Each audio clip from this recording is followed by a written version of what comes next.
वज़ीर-ए-आज़म शहबाज शरीफ ने बिजली तक़सीमकार कंपनियों की कारकर्दगी के हवाले से एक आला सतही इजलास की सदारत करते हुए कहा कि ओवर बिलिंग किसी सूरत बर्दाश्त नहीं की जाएगी और इसमें मुलव्विस अफसरान के खिलाफ सख्त कार्रवाई अमल में लाई जाएगी। इजलास में वफाकी वज़रा अहद चीमा, सरदार अवैस लगारी, वज़राए मुमलिकत शिज़ा फातिमा और अली परवेज मलिक समेत दीगर आला सरकारी अफसरान ने भी शिरकत की।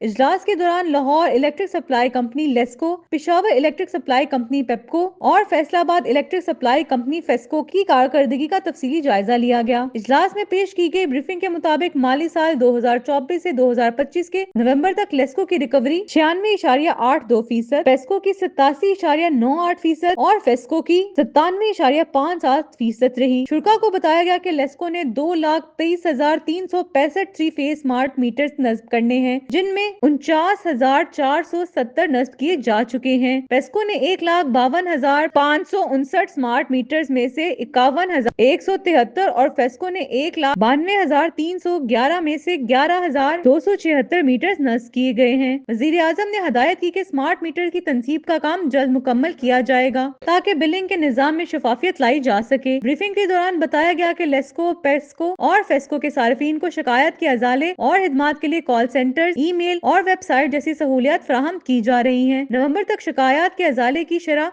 लेस्को में 99.2%, पेस्को में 99.9% और फेस्को में 99.7% रही। वजीर आजम ने बिजली चोरी की रोकथाम के लिए फौरी और मौसर इकदामात की जरूरत पर जोर दिया। इन्होंने बिजली तकसीमकार कंपनियों के चीफ एग्जीक्यूटिव अफसरान की तैनाती के अमल में ताहीर पर तशवीश का इजहार करते हुए कहा, ये अमल इंतहाई शफाफ तरीके से जल्द मुकम्मल किया जाए। वजीर आजम ने बिजली कंपनियों में अफरादी कुव्वत की भर्ती को मेरिट की बुनियाद पर यकीनी बनाने की हदायत की और कहा कि भर्तियों में शफाफियत के मामले पर कोई समझौता नहीं किया जाएगा। नेपरा के मुकर्रर करदा अहदाफ के हसूल के लिए तमाम मसाइल बरोए कार लाने का भी हुक्म दिया गया।